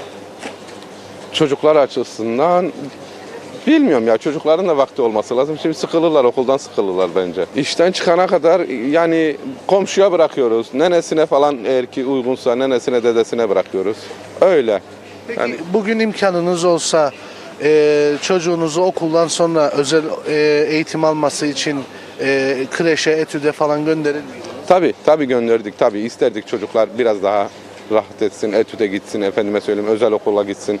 Mesela ilkokullarda İngilizce şunu bunu falan filan yeterince yok abi. Torununuz var mı? Var. Üniversite ODTÜ'de okuyan psikolog torunum var. Lise son torunum var. Bir de lise 1 torunum var. 3 torunum var, elini öper. Peki liseye gidenler özel okula mı gidiyor yoksa devlet okula? Ne özeli, devlete ancak yetiştiririk. Devlete. Aldığınız eğitimden memnun musunuz? Vallahi ne eğitimi? Benim kız toruncuk okula gider, evde çalışır. Bilmem yani, ben bir şey öğrendiğini de kabul etmem, sana söyleyeyim ha. Herhalde guduru geçirirler genleri. Yani basar notu geçtiler. Evde çalışır. Peki okullarda, devlet okullarında tam gün eğitime sizce geçilmeli mi? Geçilsin ya, ödenir bu adamlar. Okkayla para alır. Çok da öğretmen benim arkadaşımdır. Yani bir gün ister işlesin, bir haftada otursun evde. Nerede o bolluk? Neden bu kadar yıldır tam gün eğitime geçilemedi devlet okullarında? Vallahi sana söyleyeyim, bizim şimdi bu siyasiler hepsi ahbabımdır. Biz onları seçerik, bize ders versinler ama onlar bizden daha kafasızdır. Okula giden torununuz, çocuğunuz var mı? Var. 2 tane var. Devlete mi özele mi gidiyor? Biri devlete gider, biri özele gider. Özele gider. Peki devlete gidenin aldığı eğitimle özele gidenin aldığı eğitim arasında bir fark görüyor musunuz? Özeldekinde yabancı dilde bir tık daha yukarıda. Peki devlet okullarından aldığınız eğitimden memnun musunuz? Memnunuz tabii. Tabii. Devlet okullarında tam gün eğitime geçilmeli. Geçilmeli ama yani toplum bunu yıllarcadır tartışır. Devletin böyle bir çizgisi yok. Devlet yönetimi ciddiyet ister, hedef ister. Varacağınız hedefler için de program ister. Bizde bunları yapacak birisi yoktur. Öyle bir niyet de yoktur. Dolayısıyla yıllardır bu konuşulur ama devlette böyle bir bütçe de yok. Ayırma niyetleri de yok. Eğitim kalitesini yukarıya çeker mi? Çeker. Çok çeker. Çalışan kesimi rahatladır mı? Rahatladır. Ama politikacılarımızda böyle bir şey yok. Sadece içi boş söylemler. Yani şu anda da içi boş söylemler. Okula giden çocuğunuz var mı? Evet var. Var. Devlete mi gidiyor? Özel? Devlet okulu. Devlet okulu. Devlet okulundan aldığınız eğitimden memnun musunuz? Yani şu anda memnunuz, evet. Devlet okulları sizce tam gün eğitime geçmeli mi? Yani şöyle geçmeli aslında, çünkü bazen sınıflar 20'nin üzerinde oluyor. Yani sınıf kalabalığı olduğu için. Belki öğlenci sabahçı ve öğlenci yapılırsa daha sağlıklı bir eğitim olur ve çocuklar çok rahat bir şekilde eğitim görebilirler. Okula giden çocuğunuz var mı? Var. Devlete mi gidiyor, özele mi? Devlete. Devlet Özele yetişemiyoruz. Nerede özele götürecek fiyatları gördünüz mü siz? Yani Peki devlet okullarından aldığınız eğitimden memnun musunuz? hayır tabii ki de değil. Yani rahatsızlık, doğru dürüst ulaşımları yok çocuğun evde mesela eve geleceği zaman ben tedirgin içindeyim. Eğitim açısından bak. Hayır çok düşüyoruz. Yani böyle nasıl diyeyim bir sınav haftasında çocuklarımız görüyoruz mesela hani sorulan sınavlarda da bir öğretmenin iki dudağına bakar yani. Gıcık gitti mi çocuğumuza şey yapmıyor yani hiç puan vermiyor ve geri kalıyor çocuklar. Yani kitaplarda Mısır devrinden var mesela tarih kitaplarında biz kontrol ediyoruz çocukları ama alakasız. Birinci sınıflar mesela şey yaptı, dengeledi ama ortaokul lise eğitimi çok düşük. Peki sizce devlet okullarında, özel okullarda olduğu gibi tam gün eğitime geçilmeli mi? Tam gün eğitime geçilmeli mi onu net bir şekilde söyleyemem size ama koyacakları dersler nedir? Önemli olanı budur yani ekstra olarak ders ne koyabilecekler çocuğa öğleden sonra aktivitesi ne olacak? Ne şekil bir eğitim verecekler de ona göre hani ben çocuğumu tam gün okula yollayayım ama öğrensin bir şeyler. Çocuğunuz özel okula mı gidiyor, devlet okuluna mı? Devlet okuluna. Devlet okuluna. Evet. Neden devlet okulunu tercih ettiniz? 4. sınıfa kadar özel okulda okudu. Ancak arkadaşlarımın çocuklarıyla müfredatı, gördükleri eğitimi böyle bir kıyasladık anne olarak. Sonra bir fark olmadığını gördük ve devlete aldık. Biraz da maddiyattan dolayı. Yani boşuna verdiğimizi düşündük açıkçası o parayı. Devlet okulları sizce tam gün eğitime geçmeli mi? Bence geçmeli. Neden? Çünkü bizim aslında ilk önce ilkokul çağındayken özel okula vermemizin en büyük, en geçerli sebebimizdi. Çünkü çalışan bir anne olduğum için öğleden sonra etüte gidecek, ekstra o da paraydı. Dolayısıyla biz de devlete verdik. Yani bakacak biri olmayınca çalışan ve özele verdik. Ne zaman ki artık kendi başının çaresine bakmaya başlayacak yaşa geldi, devlet okulunu aldık. Çocuğunuz özel okula mı gidiyor, devlet okuluna mı? Özel okula gidiyor. Özel okula. Neden devlet okulu değil özel okulunu tercih ettiniz? Tam gün çalıştığımız için ve daha önce Yakın Doğu'da öğretim görevlisi olduğum için yanımda olmasını istemiştim. Ben 3 yıl önce Yakın Doğu'dan ayrıldım. Şimdi bu yılda artık ayırmak istemedim arkadaşlarımdan devlet okuluna verip. Bu yıl artık son yılı Yakın Doğu'da. Ücretlerle bağlantılı değil yani bu ama önceden aldığımız bir karardı. Peki ücretler demişken, ücretler nasıl? Bu yıl rakamlar sanırım herkesi sarsıyor. Evet uçtu yani eğer özel okula devam edecek olsaydı muhtemelen ücretlerden dolayı tekrar düşünecektik. Evet. Peki devlet okulları sizce özelde olduğu gibi tam gün eğitime geçmeli mi? Şimdi ilkokullarda olursa çok iyidir. Hani çocukların bakıma ihtiyacı var. Çalışan anne babalar için ilkokulların özellikle tam gün olması önemli.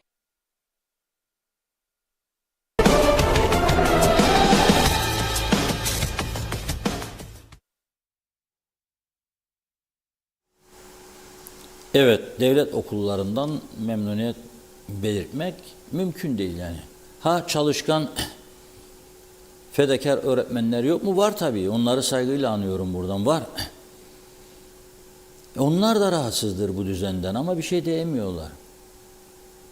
Bir şey diyemiyorlar. Yani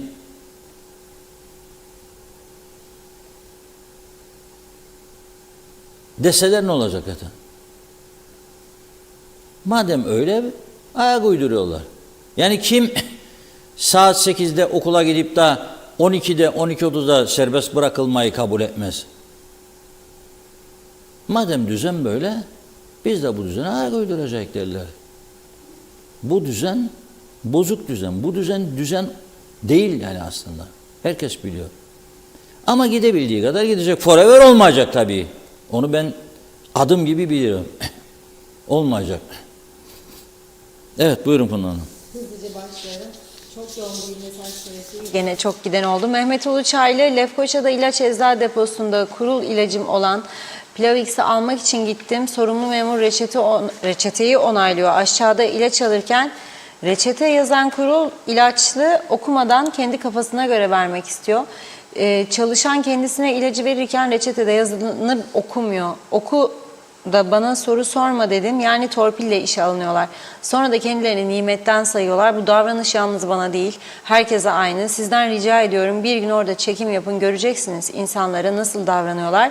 Mehmet İnancı ülkemiz belki 2053'te düzlüğe çıkar Reşat Bey. Şimdilerde bir tünel ışığı ben göremiyorum. İsmet Sencer harikasınız demiş. Zekiye Baş, oy uğruna her şeyi yaparlar bunlar. Yüzlerce gencimiz alın teriyle hakkıyla iş beklerken arkasında dayısı amcası torpili olanları, sicili kirli yüz kızartıcı yollara sapmış insanları işe almak hem de sınavsız ne demektir? Nereye gidiyoruz? Devlet diye geçinenlere kızıyor, yönetime de kızıyor. İzin vermeyelim sınavsız yapılan istihdamlara. İsmail Güre Kanser, bir hastanın MR çekimi için devlet hastanesi 62 gün sonraya gün veriyor. Anlamadım, sağlık önemliyse bu durum ne? Sağlık yerlerde sürünüyor. Bakanlık varmış. Evet, Nazım Menalbant, ülkede böyle torpiller oldukça diğerlerinin hakkını yiyenleri Allah da kabul etmez. Madem başarılıdırlar, niye onu işe almıyor? Arkası var diye öbürünü alıyor diyor. Bence artık bırakın bu torpili, haksızlık yapmayın lütfen demiş. Neden başka ülkelerde bunlar yok? Sınava girer, geçerse işe alınır. Keşke demiş, bizim ülkemizde de böyle olsa. Evet, Belgin Rıfat, dünyanın her yerinde kalifiye işçi ya da donanımlı kişilere iş var. Avustralya'da, İsviçre'de, Almanya, Kanada, İngiltere'de şoför, inşaat işçisi ihtiyacı var. Ama neden kendi vatandaşımız dururken başka ülkelerden gelip çocuklarımızın hakkı olan işleri ellerinden alsınlar? Bir milletvekili daha çıkartmak için mi tüm bu yolsuzluklar? Değer mi diyor. Hasan Nihat Erduran, yargı yollardaki ara emirlerini görüşüp hüküm üretmezse yol yapmak, yarınları bitirmek hayaldir. Meclis çözüm üretmeli, ilgili yasalarla tadil yaparak. Yüksel Öner, hükümetin hiçbir şey umurunda değil. Bu ülkede asgari ücretli ve emekliler göç etmezse artık yaşamak çok zor. Şahsen ben göç etmeyi düşünüyorum demiş. Uğur Erol hayırlı yayınlar diledi. Yüksel Öner, hastaneye Allah kimseyi düşürmesin. Bir tost demiş 80 lira. Kahveyi yazmıyorum, sinirim bozuldu. Handan Felek, hayat pahalılığını hesapladım. Ocak ayından Nisan ayına kadar 15.17. Siz inanıyor musunuz bu kadar olduğuna? Pahalılık aldı başını gitti. Fiyatlar uçuşta. Bunların hayatları yalan demiş. Özhan Dervişler, insanlar hak ettikleri kadar yaşarlar. İnsanlar oy verdikleri kadar yaşar. Evet, Hasan Yalınca, tek çare Kıbrıs'ta çözüm ve çözümle birlikte uluslararası hukuk içinde yer alma ve AB. Başka da çare yok. Belgin Rıfat, bir kez daha beyin tutulması diyor. Akıllı insanlarda olur. Ben şu anda hükümet edenlerin kendi irade ve zeka düzeyleri dışında davrandıklarını düşünüyorum. Her ne olursa olsun savunmaya geçense tek bir bakan var.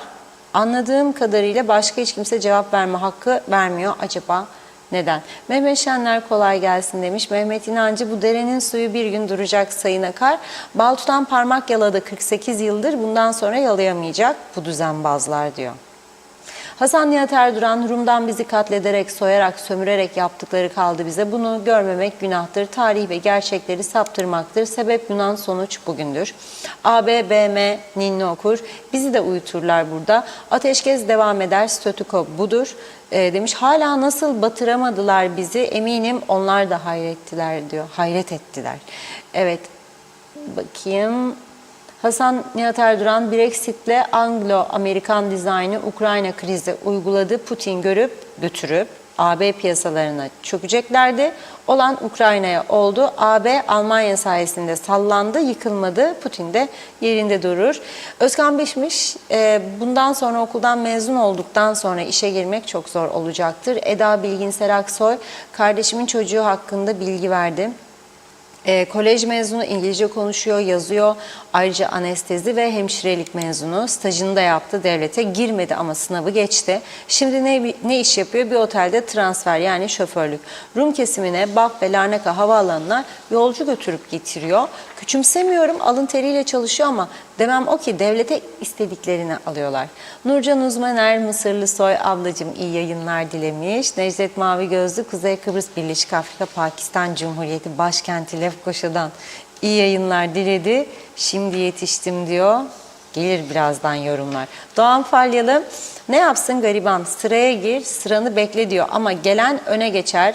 Ölene kadar bekledi, sırası bir türlü gelmedi. Ya ne sandınız demiş. Bari para ver, el açık bekler diyor. Kaan Adalı, Gazi Mausa'da 3 gündür vergi dairesinde sistem çalışmıyor, araç kayıt yok. Böyle kötülük olur mu? Böyle bir devlet anlayışı olur mu demiş. Nihat Cüce Kocaş'ta iyi yayınlar Reşat abi yazdı. Yılbay Direkçi, ne kadar da çabalasak bahsettiğiniz yönetim şeklini yakalamamamız mümkün değil. Çünkü teşhisimiz yanlış. Türkiye'nin himayesinde Avrupalı bir düzen kuramayız. Necdet Mavi Gözlü, burası bizim Girne Yat Limanı herhalde. Görsün dünya bizim nelerimiz var. Dünya bizi kıskanıyor diyor Forever Afrika Pakistan Cumhuriyeti. Belgin Rıfat, insanlar konuşmuyor, susuyor, haber dinlemiyor, gazete okumuyor. Hatta televizyon bile açmıyorlar. Netflix'ten birkaç dizi program. Yorum yazdığımız için bizi bile suçluyorlar. Don Kişotçuluk yapıyormuşuz diye. Yani konuşan insandan da korkuyorlar. Kıbrıs'ta Kıbrıs Türk'üne karşı sistemik bir susturulma operasyonu var. Türkiye'den gelen yardım ya da olmayan paralar bizimdir diyorlar. Münhalsiz, mülakatsız istihdamlar yapılıyor. Din işlerimize bile müdahale ediyorlar. Çok acı. Vakıflarımız, vakıf yönetimlerimizi, bankalarımızı, Merkez Bankası'nı, E-Devlet projesini bile kendileri yönetmek istiyorlar. Yıllardır bu böyle ve her yıl artarak gelişiyor. Biz Güney Kıbrıs'taki gelişime 10 yıl uzaktayız. Aynı adada 10 yıl uzakta. Ali Dereseven, Rumlar insan olsalardı, sözde garantörümüz geçinen Kıbrıs, İngiltere, adalet dağıtan bir ülke olsaydı Kıbrıs Türk'ü şu an bu olanları yaşamazdı. Temelde bunlara sebep Rum İngiliz'dir. Herkes bilsin demiş. Tek yaşam kaynağımız anavatan Türkiye'dir. Dua edelim diyor, her şeye rağmen yanımızda. Yoksa çoktan dünyadan soyutlanmıştık dedi. Birkaç mesaj daha okuyup ara verelim diyecektim. Yine böyle bir fırladı bu mesajlar. Evet, hemen geliyorum. Evet, atlamayayım. Sonra çok kızıyorsunuz hemen. Evet, Handan Felek diyor ki böyle bir güzelliği asla ne biz ne de çocuklarımız görecek. Hiçbir umudum yok. Bizler de bu güzelliklere layığız ama bizi yönetenler sağ olsun böylesine layık görüyorlar. Allah onları bildiği gibi yapsın diyor. İnşallah giderler de bir daha gelmezler demiş. Çağatay Doğanlar, Aynapa Marina promosyon videosunu izledikten sonra imrenmemek gerçekten insanın elinde değil. Kalite dediğim budur demiş. Belgin Rıfat da diyor ki çünkü zaruri tüketim maddesidirler Reşat Bey. Çocuk sağlığı ve kadın sağlığı çok önemlidir. Hijyen özellikle Covid'den sonra ne kadar önemli hale geldi. Tüm temizlik malzemeleri KDV'siz olmalı demiş. Hasan Yalınca, Kıbrıslı Rumlar 74'te Maraş'ı kaybettikten sonra Aynapa'yı sıfırdan yarattılar. Bravo diyor büyük harflerle. Doğan Falyalı, yalnız kırmızı ışıkta mı durmayacak ya kiralık katil olursa demiş. Mustafa Özcan iyi yayınlar dilemiş. Mehmet İnancı, veliler çok doğru söyler diyor. Tam gün eğitim şart. Zehra Sencer'i de okuyup ara verelim. Eğitimde fiyasko, ya özel ders aldıracaksın ya özel okula göndereceksin. Şu anda özel okullar %100 arttı. Döneş Aç'ta iyi yayınlar diliyor ve diyor ki vergiyi fakirden alır, zenginden almaz. Devam edeceğiz. Buyurun.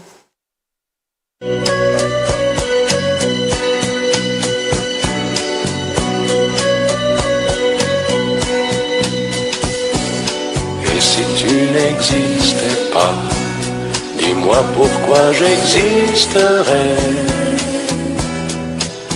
Pour traîner dans un monde sans toi, sans espoir et sans regret. Et si tu n'existais pas, j'essaierais d'inventer l'amour. Comme un peintre qui voit sous ses doigts naître les couleurs du jour et qui n'en revient pas. Et si tu n'existais pas, dis-moi pour qui j'existerais. Des passants endormis dans mes bras que je n'aimerais jamais.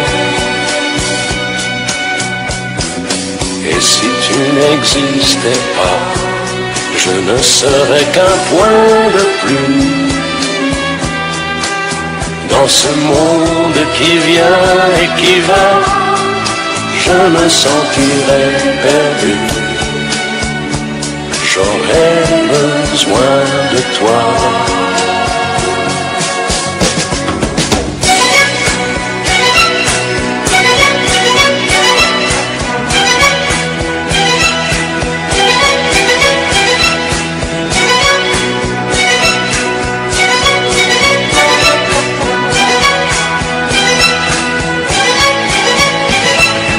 Et si tu n'existais pas, dis-moi comment j'existerais. Je pourrais faire semblant d'être moi, mais je ne serais pas vrai. Et si tu n'existais pas, je crois que je l'aurais trouvé. Le secret de la vie, le pourquoi, simplement pour te créer et pour te regarder.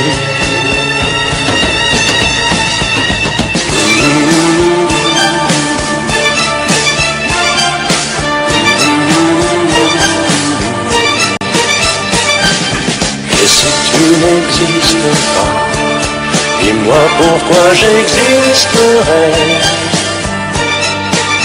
Pour traîner dans un monde sans toi, sans espoir et sans regret. Et si tu n'existais pas, j'essaierais d'inventer l'amour. Comme un peintre qui voit sous ses doigts.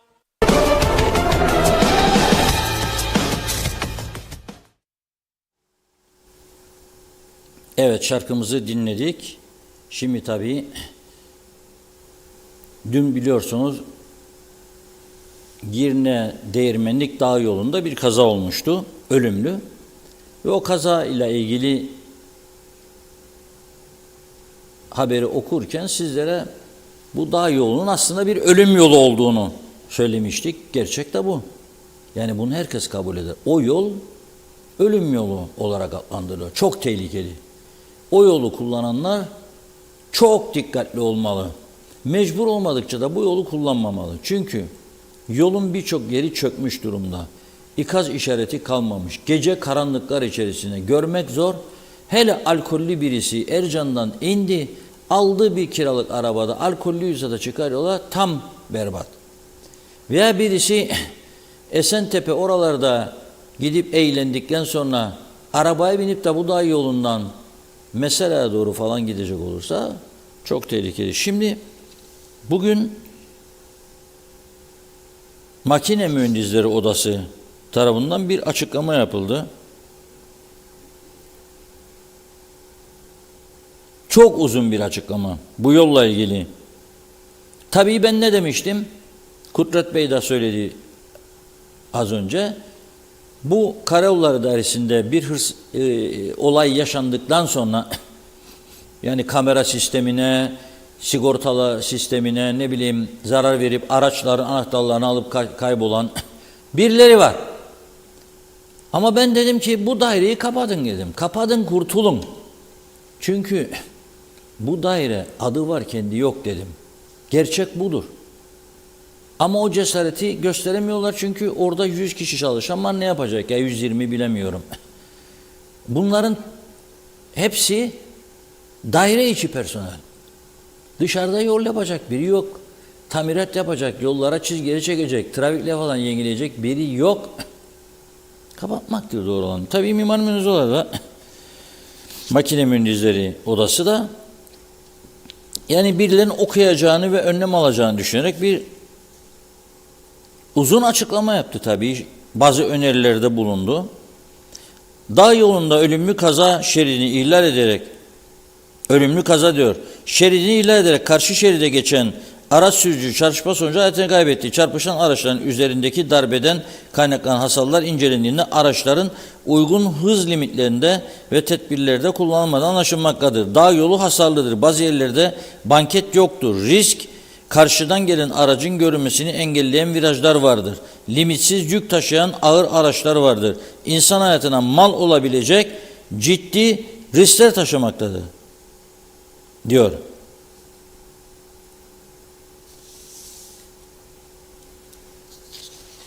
Ve 7 maddelik önerisini sıralıyor. Bu 7 maddelik öneri içerisinde yol kapasite ve standardının ve hız limitlerinin belirlenmesi, yolların üzerinden geçen araçların sınıfları, taşınan yolcu, yükün miktarı ve ne dediğim denetimleri yapılmalı. Kim yapacak?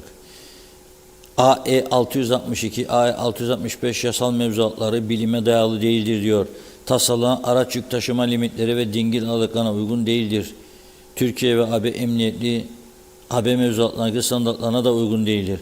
Trafikteki araçların emniyetli duruş ve mesafelerini engellemektedir. İptal ederek yerine odamız sanazalan araç boyutları, yük taşıma limitleri, teknik dokümanları mevzuat haline getirilmelidir. Kim yapacak? Araç sınıfları belirlenmeli ve tümde olduğu gibi araç sınıflarına uygun regülasyonlardan istifade edilmelidir. Yol sınıf tanımları yapılmalıdır. Dağ yolu halihazır durumu ile çok ciddi güvenlik riski taşımaktadır. Risk analizleri dikkate alınarak bu yolun kullanılan araçların hız limitleri dahil tedbirler alınmalıdır. Özellikle Türkiye plakalı ve ülkemize ait bazı ağır araç üst yapı kapasiteleri TSE ve AB regülasyonlarında belirtilen kapasitenin çok üzerindedir. Türkiye'deki regülasyonlar dikkate alındığında söz konusu araçların trafiğe çıkışları kısıtlıdır. Özellikle damperli araçların yük kapasitesi 75 tona kadar ulaşmaktadır. Bu araçların yol güvenliğine zafiyet vermektedir. Neyse sıralayıp gidiyorlar daha. Önerileri vardır. Dikkate alınmasını umuyoruz ama öyle bir olasılık da ben pek görmüyorum. Kadro yok, okuyacak adam yok, vakit yok, şu yok, bu yok. Bakalım ne şekilde gidecek. Programın sonuna geldik fakat Funda Hanım diyor ki hiç okunmayan mesajlar var, ayıp olmasın diyor. Birkaç tane daha çabucak okuyacak. Bugün çok fazla mesaj var. Evet. O şekilde tamamlayacağız. Evet, farklı isimlerin mesajlarını aktaracağım. Mustafa Özcan, devlet okullarını tam gün yapabileceklerini sanmıyorum. Tam gün olsa etüt merkezleri ne olacak? Ali Cevat, iyi çalışmalar, Aynapa'yı rüyalarında bile göremezler. Turizm Bakanı burayı 100 sene uğraşsa o hale koyamaz demiş. Ali Rıza Kavaz, bizi yönetenler hep cebime, halkı düşünen yok. Hepsi de istifa etsin, aldıkları parayı hak etmiyorlar dedi. Bakıyorum farklı bir isim var mı? Sayarak her yol açık yürüyün demiş. Mustafa Gürsoy, hangi ülkede esas nüfusun kat kat yabancı ülkeden gelenlere vatandaş yapılır? Bu küçük ülke bu kadar nüfusu kaldıramaz. Tüm sorunların kaynağı da bu sınırsız vatandaşlık dağıtımlarıdır demiş. Evet, bakıyorum. Onu da okuduk. Evet, zannediyorum tamamladım. Salih Mullalı, en acı olan demiş dünyanın en güzel yerinde olup da sevinememektir dedi. Diğer isimler, bildiğimiz isimler. Süremizi çok aştık. Sonraki programlarda okuyacağız. Buyurun, son eklemek istediğiniz bir şey var mı? Evet, çok teşekkür ediyoruz yakın ilgi ve desteğinizden dolayı. Yarın inşallah daha güzel haberlerle birlikte olmayı umut ediyoruz. Görüşmek dileğiyle diyelim. Çok teşekkür ediyoruz ve programımızı burada tamamladık sevgili izleyenler. Yarın yine aynı saatte görüşmek üzere. Hoşça kalın.